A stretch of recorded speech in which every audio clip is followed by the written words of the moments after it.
So this is your object. Yes, I brought this object. This sits in my studio on my windowsill, along with quite a few other stones. It is a nice one. Pick it up and hold it. It's very heavy.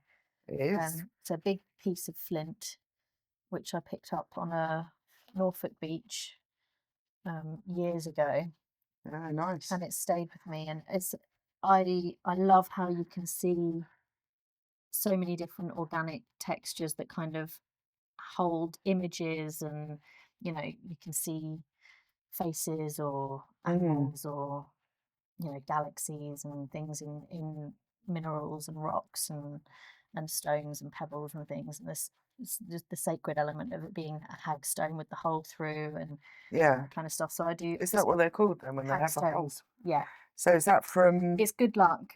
Ah. So it's a good luck symbol to have a stone with a hole through. I'm sure there are other more eloquent ways of explaining Yeah. kind of the symbology behind them, but they're very beautiful. special, very lucky and auspicious to find one with a hole through. Yeah.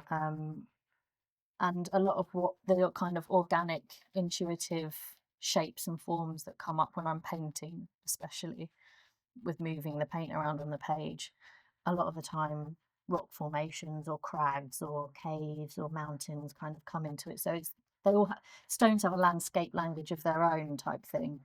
Yeah. I mean, you could, almost position that in water, put a background, and you could.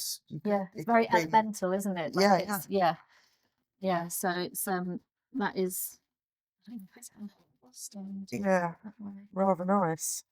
It is a nice one. So I thought I was going to bring a small one. I thought, no, I'll take the big one. Yeah. She'll like to see the big one. No, it's quite nice. It's very tactile as well, actually, isn't it? Yeah, and that's nothing. When you work with, I mean, I don't work with clay as often as I used to, but when you work with something that's, earth, mud, sediment on your hands, the tangibility of stone comes into it, making forms that look like stones from clay and, all that kind of thing. But I just love the texture and organic nature of these kind of finds that you get when you're on your walks or when you're out in nature, bringing things back to have in your space and it kind of gives you reference points, doesn't it? Triggers that are like, that reminds me of so and so, or like you say, a nostalgic feeling or emotion that is brought with an object. Yeah, and definitely. It manifests into something that you weren't aware of and hadn't foreseen. But having, like, I always describe my studio as like a bit of an Aladdin's cave. Like, you go in and there's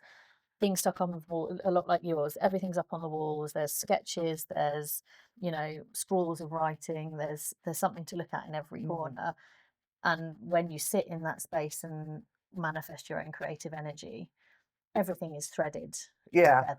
Like, it's all intertwined into how kind of the threads. And you see the threads into your work as well, and where it kind of, they're like guiding. They are guides, aren't they, for you? Points of reference and guide. And also just tools that you can use, like you say, inspiration. If you're in there and I don't know, I'm feeling a bit lost, and you kind of just sit and look around your space. And there'll be something that you go, all right, I'll just start with that. That's my starting point. I'll go from that. I'll draw the stone, or I can see a sketch that I started there. I'll do something from that, or a twig or a branch. I've got plants and that kind of thing in there, and it just helps. It helps ignite. Yes, when you've got that blank sheet in front of you, sometimes that's one of our most daunting moments, almost, isn't it, really, to kind of have that, because I would describe, so when I look at your work, I kind of see two sides to your work. I think of you more as an abstract artist, though you do a lot of nudes, female nude, figurative work as well. But it still threads through. The abstract quality is the leader of the figurative piece, which I find quite interesting about your work. And I think, and then interesting, when I look at your more abstract work, it kind of still has that very organic shapes that you get through painting nudes as well. Through body and flesh. And it's almost, And to me, I was kind of, because I was kind of having a look at your work this week before you came in, and I almost felt that it was, there's still nudes Yeah. in a Yeah. really sort of instinctive, intuitive sort of, that was my feel from it, that kind of languid movement. It's almost how you move your materials around your canvas. It just has that quality of like a woman asleep, or you know, in Yeah. repose, or Yeah. that I love that, fluidity. that there's when you're moving with a kind of, like you say, like water in particular, or fire a lot comes in as well, like this kind of these forms and shapes that manifest. And it does, it's like when you look at a mountain range and you see the laying figure, or you Mm, can see bodies and shapes and faces, and they just kind of, they come through you mm, within the landscape, or within that kind of organic, mm, natural manifestations. And even flowers and leaves and plants, they all have like a fluidity. mm. And there's, I When you think suppose, the Georgia O'Keeffe's work, absolutely, yeah, everyone highlights yeah, that it's, you know, they are like organs, you yeah, know, yeah. and They're incredibly bodily and yeah, intimate in that sense. yeah, And it's all a kind of, it blurs the boundary of where we finish and where we start, and it kind of, that, or that then kind of comes into how I'm kind of, the places that they are, the realms that they exist in, and about, like, kind of stripping back that kind of mask and veil that separates us mm, from everything else. yeah, Um, absolutely. so yeah, it's lovely that you've got that. Yeah. Yeah. Well, I say I really, because, and it's interesting because when I think of you, when you pulled this out, um, it reminded me of a particular nude painting that you Ah, actually showed at the exhibition yes. for Gallery Live, Yeah. and you can kind of feel that it's almost, you know, this could almost be, you know, like have a head on it, Yeah. couldn't it, almost, Yeah. and It's very, someone it's quite, curled. yeah, something curled in, or sort of arms round something. Also, these look very much like joints and things. And yeah, like this type of stone in particular, um, it reminds me of, like, a lot of the Henry Matisse sculptures of Yes. like, you can just see, it's like the stories that he's telling in the figures that he makes, and how they kind of exist in time and space. They hold the same essence as Yeah. this type of flintstone in particular, which I love. So yeah, Yeah, no, I yeah, can definitely see that. I would say, obviously, I'll just leave these out. I'll just pop these out, and then maybe we can shall I pop stand there? this. Yeah, yeah, Yeah, so would you be happy with that? yeah, lovely. Okay, there's some water as well. With those intense blocks, once you wet it, it's fixed. These ones. These Oh, lovely. pencils, but you can get a really nice Oh, dark, right. and the blocks are quite good. And the other thing with these is I've got this, and you can grate them Oh, nice. onto water as well, and then let it disperse and stuff. You want Yeah, I like the textures that kind of yeah, invokes. those brushes. So with your so where do you do you quite often begin with sketching? I mean, a lot of the time, I kind of try not to let my mind do too much work, and I'm just trying to kind of get something down on the page, and then I look for a story that kind of starts to evolve, or maybe a figure or a face that comes through, or sometimes I can see like an eye, or just the outline of a sphere of a face, or a hand, or an arm, and it kind of, um, it just gives me that thread that we talked about, the thread that I can just carry on and try to kind of build a narrative somehow of what's happening. Um, but I do a lot of sort of charcoal sketches that, and sometimes I use charcoal underneath the paint. Sometimes I just go straight in with the paint. Kind of just depends. It's very mood based, I find. I'm not kind of. It's not necessarily. Um, a hard and fast structure. I think I just sort of, it's so intuitive that it Yeah. just, and I'll see something that I enjoy and like, I think, oh, right, that's where I'm going. But what I'm always trying to find, essentially, is the energy of an Yeah. object. Yeah. And a lot of people, if I kind of, if you sort of say, you know, I'm looking for kind of the energy points on this rock, I think people sort of think, you know, like, well, maybe you're a bit mad, really, Yeah. you know, because it's a rock. Yeah. But it's not, because I kind of feel that there are these little places where there's kind of like an expression, you know, of, you know, like I kind of feel it on these reaching points, and Yeah. you know, almost of the formation of from where it was created as it was kind of born. And Yeah.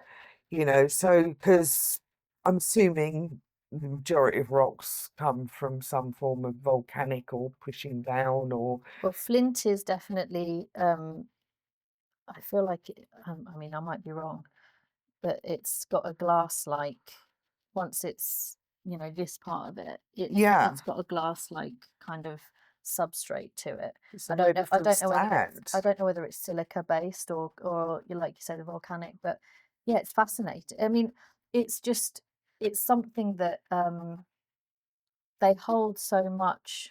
They do hold a lot of energy, and I think that just the mere fact that they're from the very earth we're, you know, existing upon, it has like, there's history, there's geology, there's symbolism of the stone, and um yeah, and capturing something that feels sort of universal in that sense, that people can see element, like, I know so many people that go and pick up stones or have a collection of stones or shells, Yeah. you know. Oh, I can see the fascination. I'm sure, you know, you've kind of, you know, you get videos popping up on, you know, like Insta and Facebook, you know, suggested to you, of people cracking open. Geodes that are millennia years old, and Yeah. yeah, And then cracking open sort of stones and stuff to sort of reveal, you know, the, ancient ammonite in there. yeah. Yeah, You see, again, it's this, exciting, isn't it? It's that like yeah, the discovery. discovery element, yeah, which is like, there's nothing like it when you discover something and it's you that's made, and it's like you can get that on the page in a way. Well, I The collect discovery. heart-shaped stones. Yeah, they're special. Yeah. Yeah, I have done. I found my first one when I was sort of about sort of 20 years ago. With was on a beach with Chris, and so I gave it to him, and I gave it to him, and then um, slowly over time, I've just collected more and more. I've got a whole kind of collection of them sort of floating around. I've got a few out in the lounge at the moment, but And they hold such a lovely sentiment as well. yes, yeah, Yeah. no, they do, and you know, but as I say, they're sort of surprisingly common. You know, Yeah. really, Oh, there's that's another one. yeah. Yeah. No, I have had the odd beach day where I'm like, oh right, okay, it's not special this at all. I've got 12, Yeah, 25. Yeah. you know, that kind of thing. Gosh. Yeah. What sort of shape would you like? Oh, yeah, Your weapon. we've got lots of nice ones here. Well, I think artists, we do like our kit, don't we? We do love the kit. So, That's the other thing, just having a lot of things that you, a lot of material and tools at your disposal when you're in the studio, means that if, you know, you can't crack on with that painting because for whatever reason you can't see where it's going or where it's meant to be, I'll sit and, you know, I'll cut up some scraps of, a lot of the time I'll just do washes on kind of handmade cotton rag paper or silk papers, like nice textured papers. I'll start cutting them up and kind of layer them on, and we'll a lot of my work has kind of celestial elements and kind of esoteric elements. Is a moon going to go here, or do I feel like this is nighttime, or is it? So there's a lot of experimentation, I think, in my work. Well, I see quite a lot of symbolism, Yeah, a lot of within your symbolism. work. Yeah. Do you feel that on a like kind of personal level? Because I think people who kind of seem to use a lot of symbolism within their work quite often look for indicators through in life as Yeah, well. and it's Like, all the journey, isn't it, right? yeah, yeah, Um, and honestly, the how much depth and how much clarity I get in what is manifesting in the studio will often come from where I am and what I'm dealing with on the daily and in my life. Do Like, you find that if you are feeling quite emotional, um, or kind of, like worried or stressed, if you kind of pick up pen and paper and, you know, do you find, I quite often find that it kind of helps me, kind of make sense of, um, yeah, kind of definitely. little bit of sort of make sense of, What's happening? yeah, Yeah, because I think you can, by kind of creating and kind of movement, you still got that part of your mind that is free enough to think. So, but you're not over focusing on that thing that's kind of troubling you. yeah. Well, And it's like a quiet release, isn't it? mm, It's channeling something. I mean, our creative energy is when we do channel it in those ways, and we kind of um there's a process that's happening and coming alive before our eyes. It is catharsism, and it is kind of letting go and being free for a moment yeah, to just sit and paint, sit and draw or write. I mean, people that write, I'm sure, will hold the same kind of value in when you're going through something, especially turmoil or trauma, transformation. It all kind of links into processing and yeah, and learning. Um, and I think that's why lots of people, not just women, but women in particular, come to me and they see themselves in the figures that I'm producing, and they're moved so deeply by it because it's that universal, that collective kind of experience. yeah, yeah, yeah. Um, Do you think women ultimately are more intuitive um, to imagery, perhaps? I mean, I don't know about more, but I think with the way I work in particular, I mean, I explore a lot of the female archetypes in the figurative work that I do. And you can't really deny that as a woman and womanhood, living womanhood in the now, in the real, means that the voice is very it's just so real and so raw. I think a male gaze can appreciate it and see it for what it is, but I don't know about, the experience is so different, isn't it? Yeah, I think possibly women look. I think possibly, and I don't really like sweeping statements because I think it's not all it's not all men and it's not all women. You Yeah, can't and I think, like men are a lot more emotionally intelligent than they were possibly than when I was younger. yeah, Um and and I sort of sort of think I think what I want with I think the people who buy your artwork, they have they make an emotional connection with it. yeah, Because why else would you? yeah, yeah, yeah, yeah, It's as simple as that really, yeah, because yeah, you can people buy artwork and they go, oh yeah, that would look good in the lounge.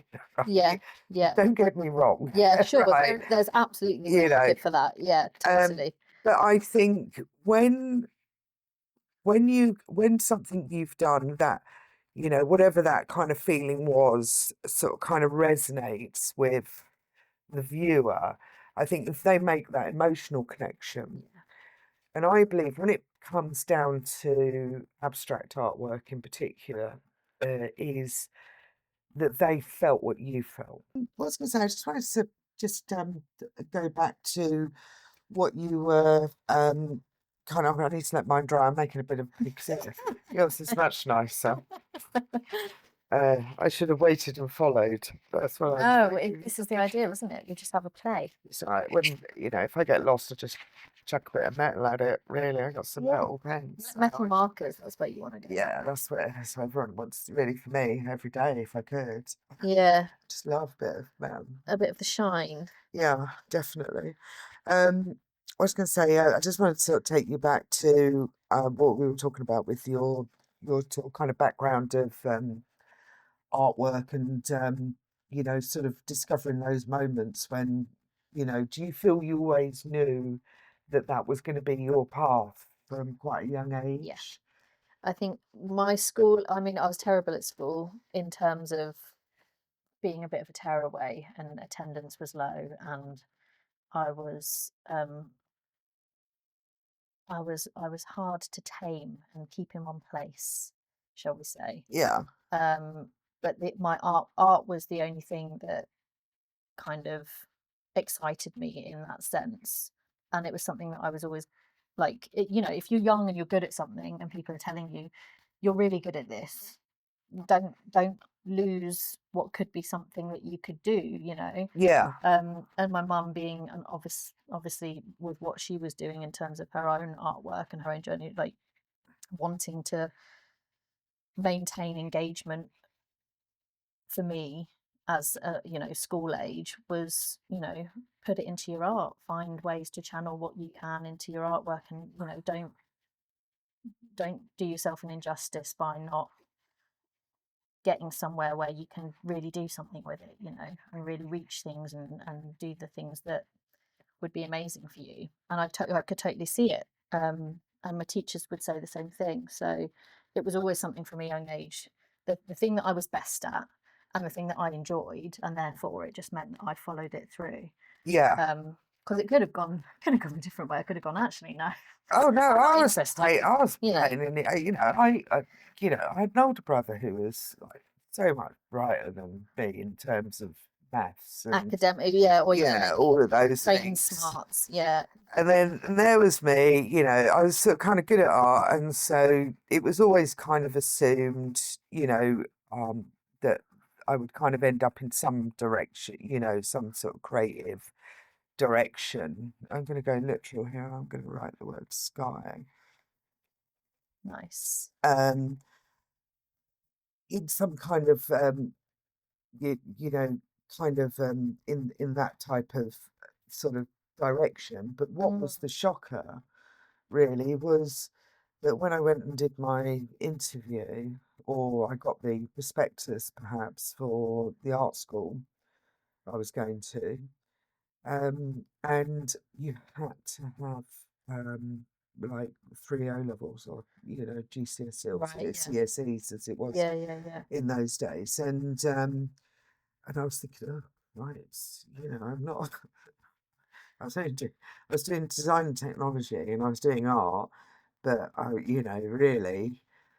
Luckily, we had CS. They were called CSEs. Right. And they introduced, and so you had O levels and CSE, and I was like most artists, I'm sort of slightly dyslexic, and so I wasn't really up for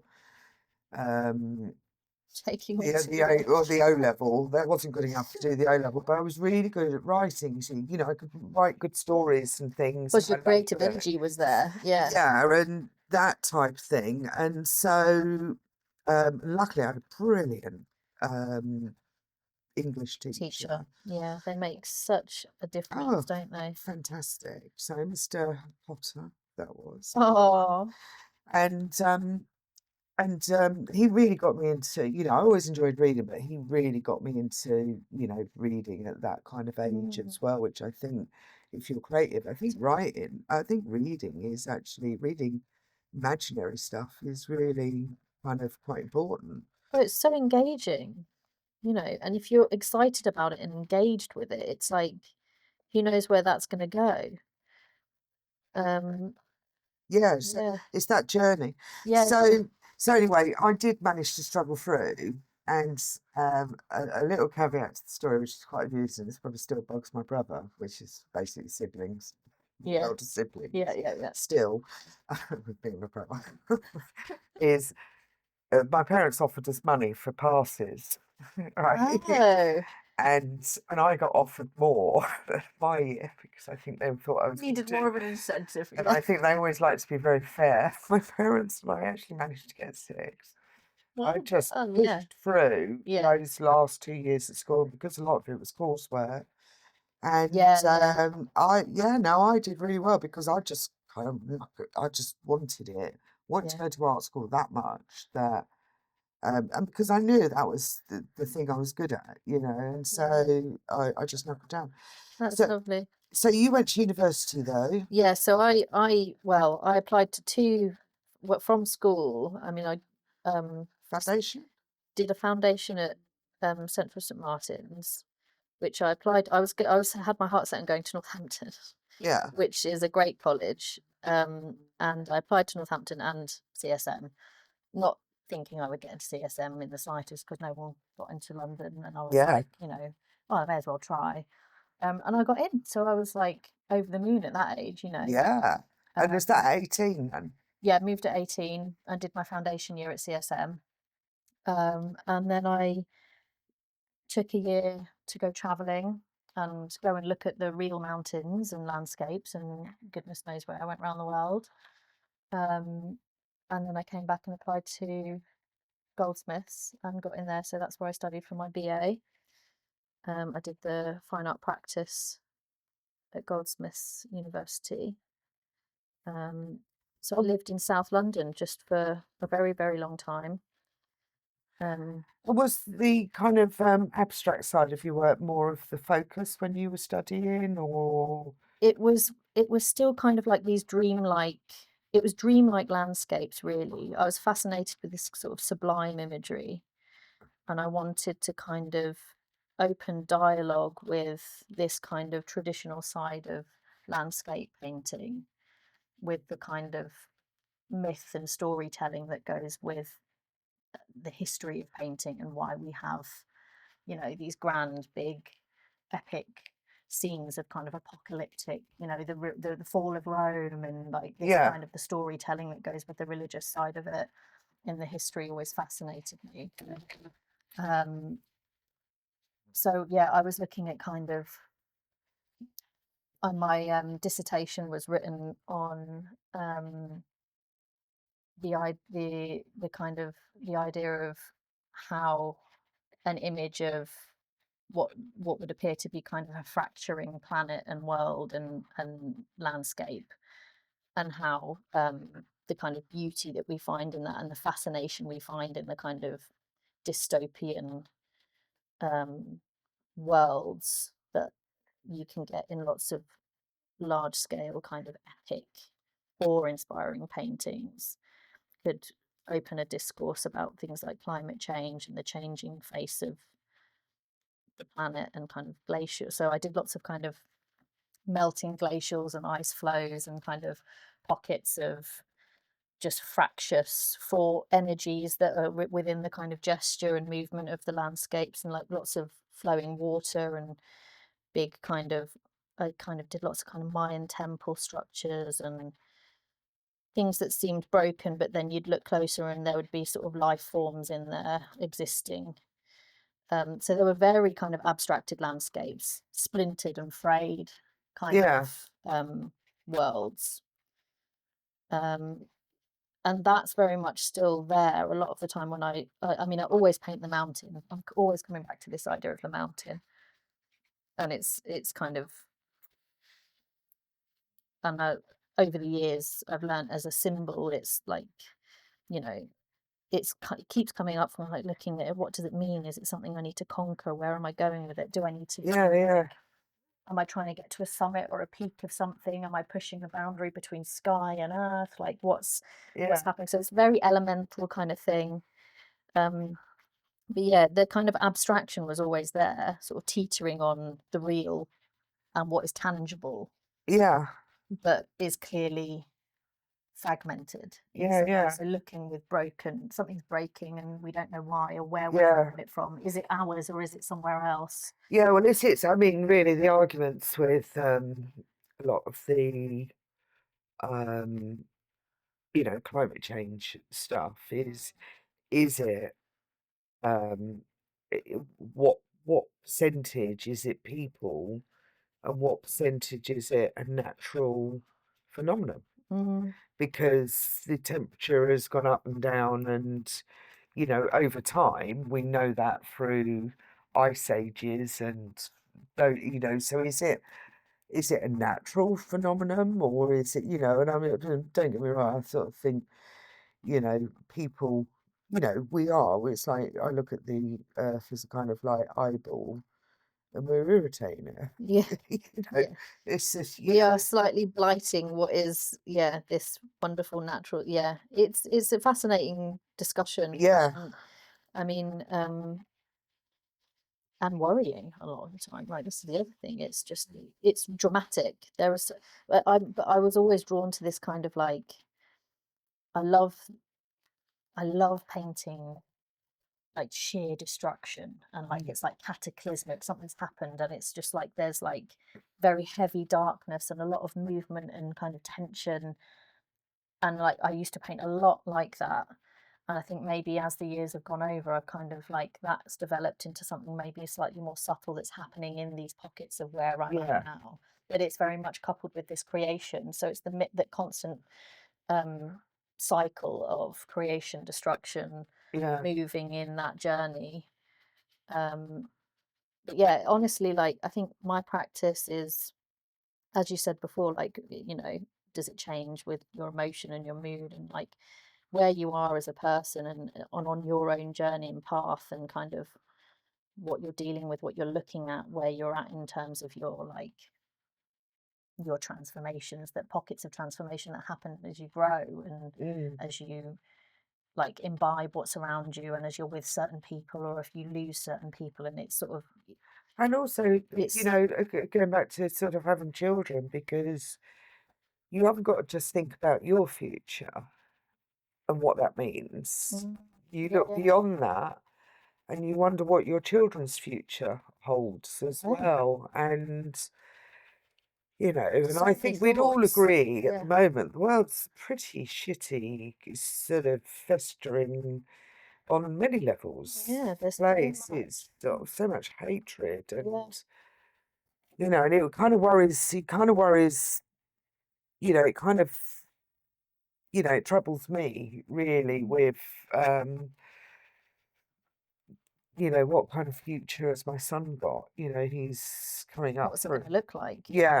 coming up for his last year of uni, and and it's, you know, it's sort of, I don't feel very positive at the moment, and that's quite hard, you know, when I think, you know, and having a child younger, I wonder what, you know, I'm just thinking about it now. I think maybe that would, you know, sort of, I'd find that, or although I suppose maybe I would feel if Tate was younger, I'd feel he's sort of with me and safe for a bit longer, whereas he's a bit more out in that world. He's about to embark, if he's that age, I think pathos in artwork, though, that true emotion, it does add a layer of authenticity that you just you can't fake, you can't. No, this is it. Yeah, you can't. You're right. It's beyond logic for me, and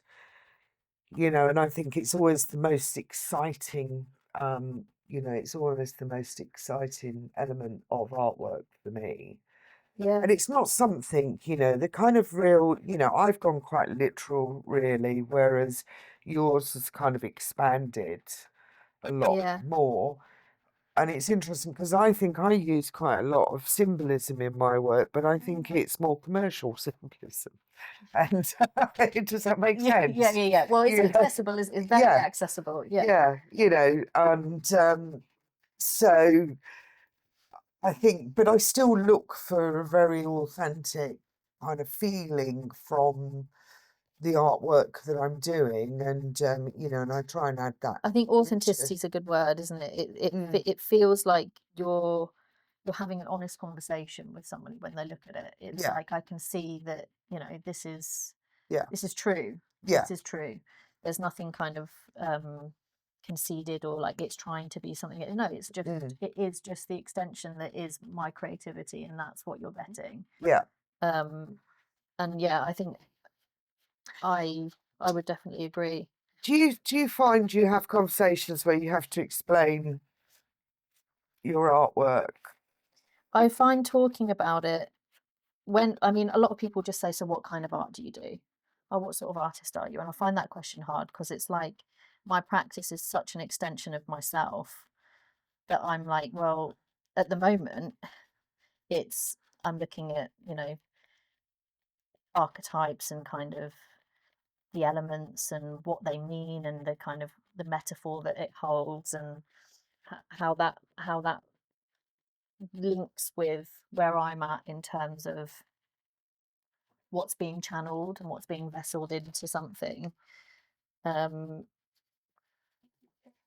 I think, yeah, I always come back to when I'm thinking about it myself. I think, well, as long as I'm like, I will have a vulnerable moment with a painting potentially, or something like it's looking like it's moving in some way. And if it moves me, when I'm making it, there have been times before I've cried over a painting as I'm making, because I think, oh God, this holds something that is very close, and I'm channeling something, and I'm sure and I hope that when people see it after, they can feel some of that emotion, what it's gone through. Yeah, it's the emotion, like you said before. Yeah.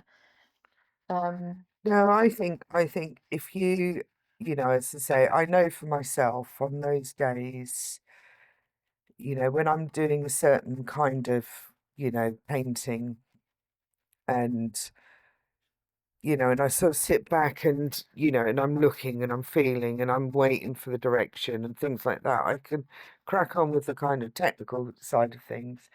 And I mean, to be fair, I'll be completely honest that certain pictures that I do, there is quite a lot of technical element to them. Like I'm currently doing a piece, um, the piece over there with Bob Dylan, and originally I did that as a digital piece of artwork on the computer. And but I always kind of looked at it and felt that if I kind of combined that with painting and drawing, that I could add more life, like kind of add more life to it. Essence.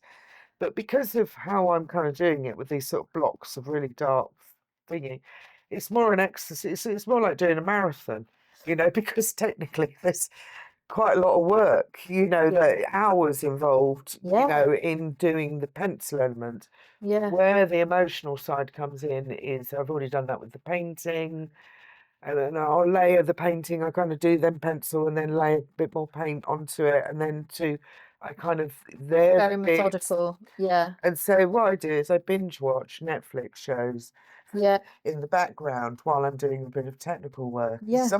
Sometimes that's just what the brain needs. I know. It just needs a bit of this is what I mean when I say I let my hand do the work and not think so much. Sort of, there's a method to something sometimes, and you just have to kind of go through it and not overthink it. Just get something the job done. done. Yeah, sometimes artwork can be like that and everything. Who would you say, when you look at some of maybe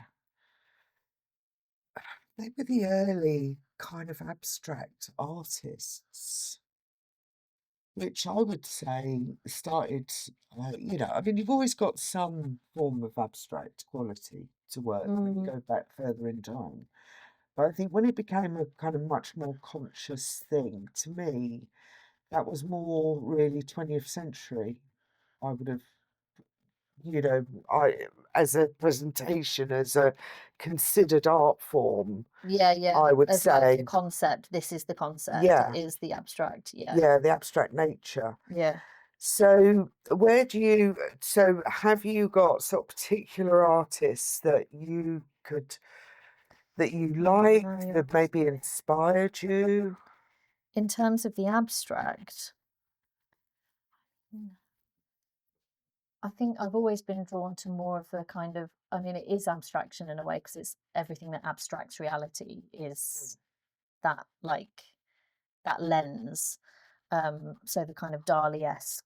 Mm. I mean, it's obviously it's surrealism in Yeah, that yeah. sense, but like the way that it's there are elements of what's real, like there is land, there is water, there is an object, there is a body, but Mm.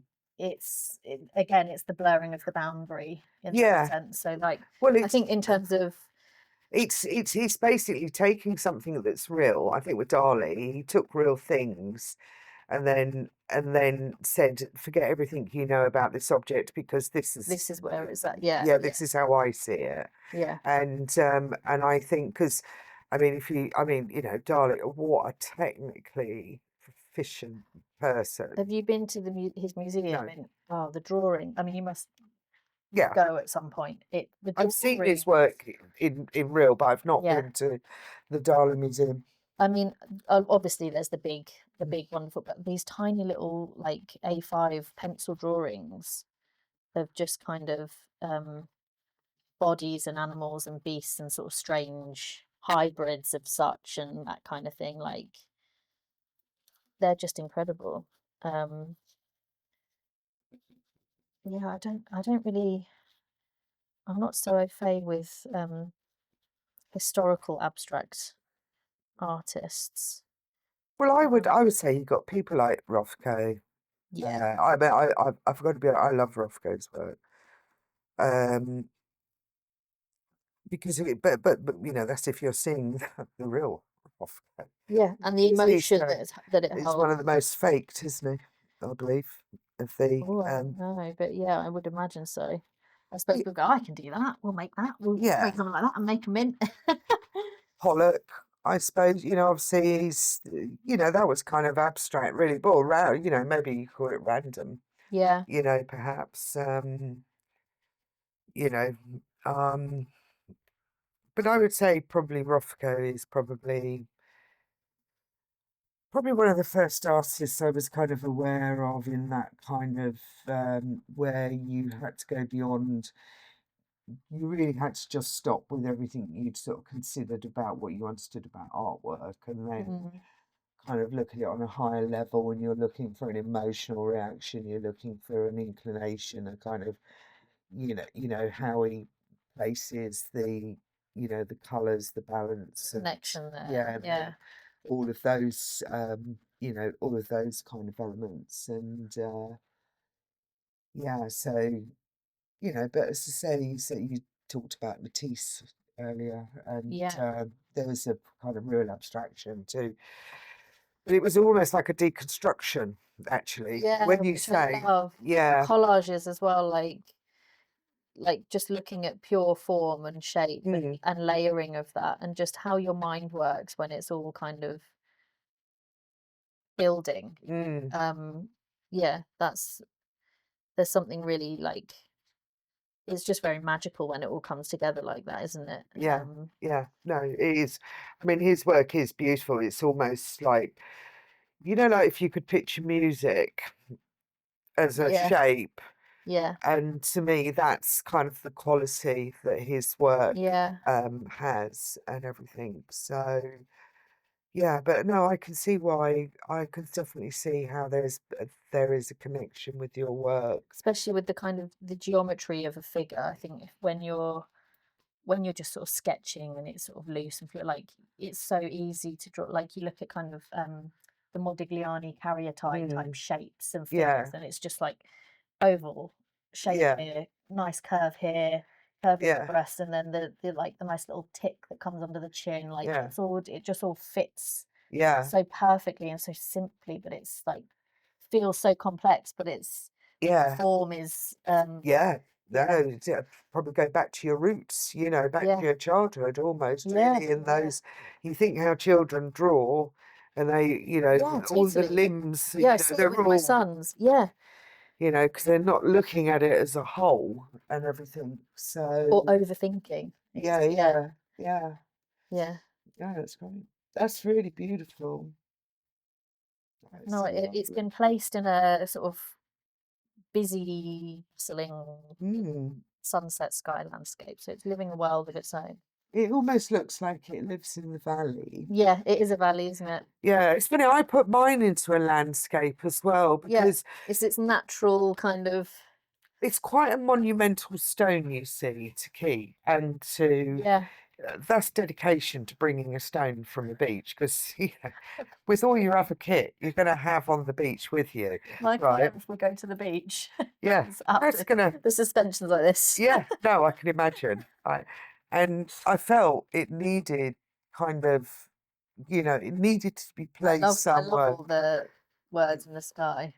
Yeah, I kind of like, I'm kind of doing lists at the moment, and I'm going through all of my sketchbooks, and I'm creating artwork from the lists that were in my sketchbook. So the one I'm working on at the moment, I started it. It's not going quite how I want it, so I'm going to kind of pause it because I know what I want from it now. Yeah. And but I found, because we're clearing the loft, I found a notebook from when I was at art school, and I used to go and see all the punk bands. Yeah. And being a sort of 16-year-old girl, I kept a list of all the bands I went to see. And so I want to create a piece of artwork because you know I sometimes like to process my pictures into different prints and photocopies and degrade it and enhance it. And so that's what I'm going to do with these lists and things. So at the moment, they're kind of agitated and sort of, I'm kind of getting this element with kind of like words and that type of stuff, and you know, because I just think it adds a nice texture. And sometimes you can kind of look at something. I kind of looked at it and thought, it's completely transformed it, hasn't it? Yeah, that's right. It just felt too bland. Yeah.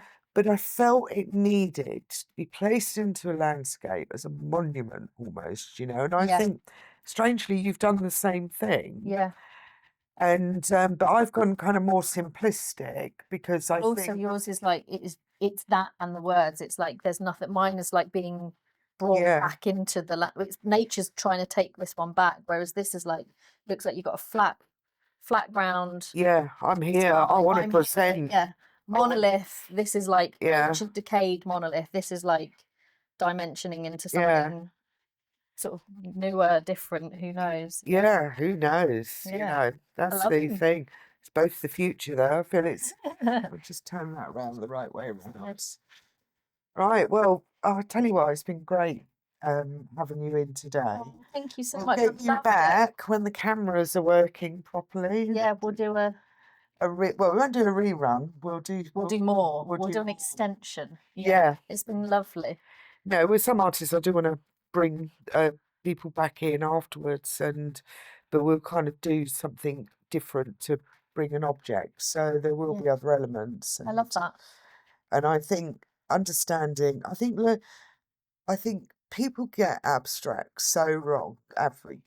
Average person on the street, people think it's a certain thing. Yeah, they don't actually stop to think.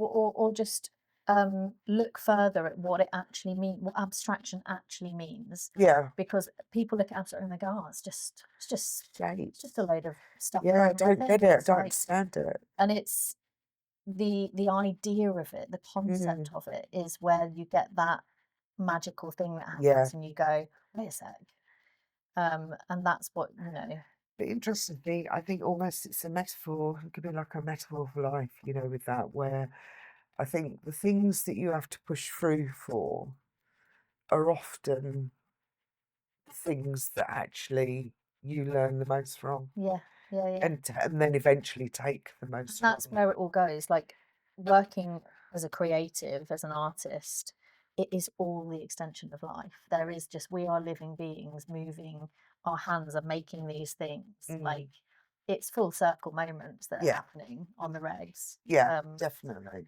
Yeah. So Wonderful. you go. Thank you so much. No, honestly, it's been a real pleasure. It really has. And before you take your mic off, Yes. where can people find you? We'll put it on your. So I am Olive's Alchemy on Instagram, and I'm actually starting up some classes which are going to start in September at Westbury Arts Centre. So if anyone wants to come and join a class, I'll we'll put be the looking link on the yeah, YouTube page. press releases are just about to be done this week, so I'll hopefully be sharing it more. But I'll share it with you, and you can pop it on if you want to come to a class with me. Yeah, that would be lovely. All right, brilliant. Well, it's been brilliant. Thank you, Olivia. You so much, Deborah. It's been wonderful. Please like and subscribe, because that's how you support us creatives out there. Not too cheesy, no.